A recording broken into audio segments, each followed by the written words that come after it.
Нарасціць аб'ём вытворчасці і продажаў пральных машынаў і лядоўняў. Такі быў план гендырэктара заводу «Атлант» Дмітрия Харитончыка на пачатку года. Сёння ж тэлеграм-канал «Рэальная Беларусь» апублікаваў ліст «Атланту» да міністра прамысловасці, які ускосна кажа пра скарачэнне аб'ёмаў вытворчасці або збыту.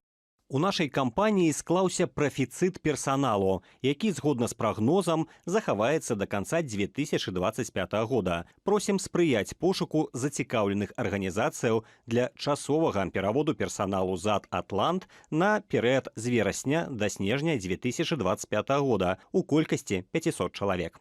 Гэта каля 7% працаўнікоў. Летась Лукашенко наракаў, што попыт на прадукцыю «Атланта» зніжаюць азіяцкія канкурэнты.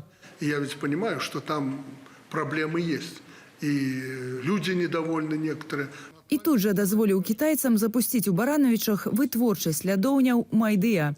У выніку склады растуць, продажы падаюць.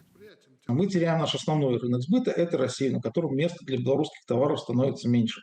Но при этом в начале года почему-то власти думали, что все как-нибудь само собой образуется, да, и поэтому заводы производили столько, в конце прошлого года, в начале этого года, заводы производили столько, сколько, в общем, как всегда. И вот оказалось, что и к весне вот их заводы оказались с перегруженными складами буквально.